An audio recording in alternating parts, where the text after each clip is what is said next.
Hello student, good morning all of you. This is Priyanka Srivastava, your chemistry teacher. Today I will discuss about the chapter first, chemical reaction and equation. Then first of all we have to know that what is chemical reaction. Chemical reaction means when two or more substances react to each other and form new types of substance which cannot be reversed by physical method are called chemical reaction. It means जब दो या दो से ज़्यादा चीज़ों को mix करते हैं और एक नया सब्सटेंस बन जाता है जिसे हम फिजिकली मेथड से न तो सेपरेट कर सकते हैं और न ही ये रिवर्स हो सकता है, उसे हम क्या करते हैं, उसे हम केमिकल रिएक्शन कहते हैं. फॉर एग्जांपल जैसे मान लेते हैं हम ए और बी को आपस में मिक्स किया और हमें एक नया प्रोडक्ट बन गया ए बी. तो ए और बी यहाँ पे मिक्स होकर नया प्रोडक्ट बनाता है जिसे हम फिर से हम इसको ए बी में सेपरेट भी नहीं कर सकते और न ही इसे बाद में रिवर्स कर सकते हैं. ए बी फिर से बाद में ब्रेक नहीं हो सकता ए और बी में. जैसे डेली यूज में हम देखते हैं दूध से दही का बनना. It can be fermentation reaction. दूध में जैसे ही हम कोई खट्टी चीज़ डालते हैं तो वो दही में चेंज हो जाती है, तो ये भी एक हमारा केमिकल रिएक्शन है. डाइजेशन ऑफ फूड, ये भी हमारा क्या है, केमिकल रिएक्शन है, क्योंकि जो फूड हम खाते हैं वो फिर दोबारा फिर से वो फूड ऑब्टेन नहीं कर सकते हैं. ऐसे ही दूध से दही बन जाता है तो फिर हम दही से दूध को रिवर्स नहीं कर सकते हैं. तो दूध से दही का बनना या digestion of food, burning of papers, ये सब क्या है, ये सब केमिकल रिएक्शन है. It can not be reversed या it can not be separated. जैसे आइस को हमने पानी में चेंज किया. आप लोगों ने प्रीवियस क्लास में पढ़ा होगा physical changes and chemical changes के बारे में. तो पानी को जब हम आइस में चेंज करते हैं या आइस को हम फिर से पानी में चेंज कर सकते हैं, तो ये हमारा क्या है, ये फिजिकल मेथड है. ये फिजिकल रिएक्शन यहाँ पे हो रहा है, सिर्फ उसका स्टेट में चेंजिंग हो रही है. सॉलिड से लिक्विड में चेंज हो रहा है, लिक्विड से गैस में चेंज हो सकता है, लिक्विड से सॉलिड में चेंज हो सकता है. बट केमिकल रिएक्शन में क्या होता है कि रिएक्टेंट जब आपस में मिक्स होते हैं तो एक नया सब्सटेंस बना देते हैं जिसकी प्रॉपर्टी पूरी तरह से डिफरेंट होती है रिएक्टेंट से, which can be totally differ with reactant. Reactant की प्रॉपर्टी अलग होगी, प्रोडक्ट की प्रॉपर्टी अलग होगी. जैसे दूध से दही हमने बताया तो दूध की प्रॉपर्टी अलग थी, दही की प्रॉपर्टी अलग है. तो रिएक्टेंट का मतलब क्या हुआ, जो केमिकल रिएक्शन में पार्टिसिपेट करते हैं उन्हें हम क्या कहते हैं, reactant. It means which take parts in chemical reaction. And product means which are formed in the chemical reaction. For example when magnesium ribbon burned in air, air means oxygen. Air में तो nitrogen वगैरह भी होते हैं, but nitrogen और inert gases ये सब reactive नहीं होती हैं, तो मोस्ट प्रोबेबली हम एयर को ऑक्सीजन से ही कनेक्ट करते हैं. तो oxygen gives us magnesium oxide, जिसकी मैग्नीशियम ऑक्साइड किस तरह का मिलेगा, वाइट कलर का प्रेसिपिटेट हमको पाउडर शेप्ड मिलता है. जब हम मैग्नीशियम रिबन को ऑक्सीजन के प्रेजेंट में बर्न करते हैं, जलाते हैं, तो हमको वाइट शेप्ड पाउडर मिलता है जिसे हम क्या कहते हैं, मैग्नीशियम ऑक्साइड. तो उस मैग्नीशियम ऑक्साइड को जो पाउडर बन जाता है उसको हम फिर से मैग्नीशियम रिबन में कन्वर्ट नहीं कर सकते हैं. तो ये किस टाइप का रिएक्शन है, this is the type of chemical reaction.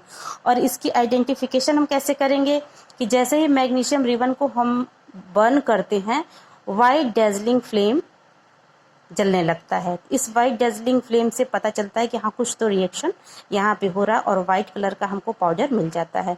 जो वाइट कलर का पाउडर मिलता है वो एक्चुअली क्या होता है, magnesium oxide.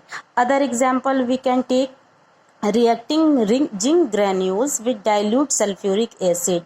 We can not take concentrate because concentrate is very dangerous.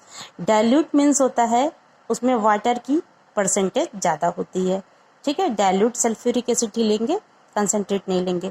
When zinc granules and dilute sulphuric acid react to each other the product is form zinc sulphate and hydrogen gas. इसे हम lab में भी कर सकते हैं. जैसे हम एक फ्लास्क लेते हैं, ऊपर से हम एक कॉर्क लगा देते हैं और एक ग्लास की ट्यूब लगा देते हैं. यहाँ पे जिंक के ग्रेन्यूल्स छोटे छोटे ले लेते हैं और इस ग्लास की ट्यूब से थोड़ा थोड़ा करके 1 by 1 एक एक बूंद करके 1 ड्रॉप करके H2SO4 डालते हैं, ठीक है. तो अभी क्या होता है कि जब जिंक के ग्रेन्यूल्स में जैसे ही सल्फ्यूरिक एसिड इस पे पड़ता है after some time the beaker और ये फ्लास्क क्या हो जाता है, इट इज़ बिकम हॉट, ये गर्म हो जाता है।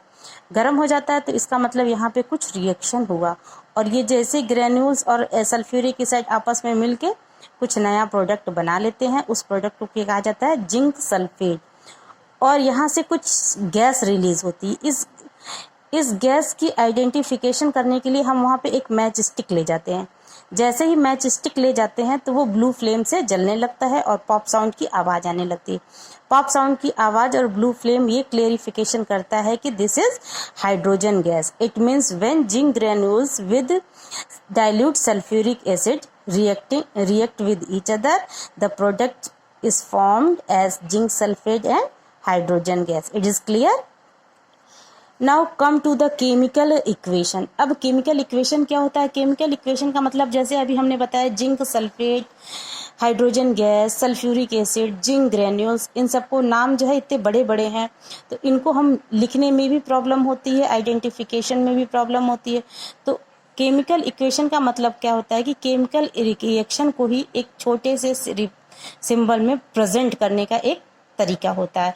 It means a chemical reaction can be represented by a chemical equation. This chemical equation is represented in terms of symbols, molecular formulas, moles, state, etc. State का मतलब होता है solid, liquid, gas. कहीं कहीं पे आप लोगों ने देखा AQ लिखा होगा। AQ का मतलब होता है aqueous solution. S means solid, G means gas, L means liquid and so on. Now the example of chemical reaction is that Mg plus O2। अभी हमने ऊपर जैसे आपसे डिस्कस किया, मैग्नीशियम और ऑक्सीजन रिएक्ट करके मैग्नीशियम ऑक्साइड बना रहे हैं। ठीक है, अब मैग्नीशियम लिखने में नाम लंबा है, उसका सिंबल क्या होता है, Mg। तो हमने Mg लिख दिया, ऑक्सीजन को O2 लिख दिया, मैग्नीशियम ऑक्साइड को क्या लिख दिया, MgO। ठीक है, तो यहाँ पे क्या हो गया, Mg plus O2 equal to MgO। It is a chemical reaction. ठीक है, इसको इस तरह से रिप्रेजेंट किया जाता है। जैसे कार्बन और ऑक्सीजन मिलकर कार्बन डाइऑक्साइड बनाते हैं तो हमने क्या लिखा, कार्बन को सिंबल होता है C, ऑक्सीजन O2 और carbon dioxide means CO2। Is it clear? It is the small identification representation of chemical reaction. आज के लिए इतना ही। We will meet in next lecture. तब तक के लिए बाय, सी यू सून।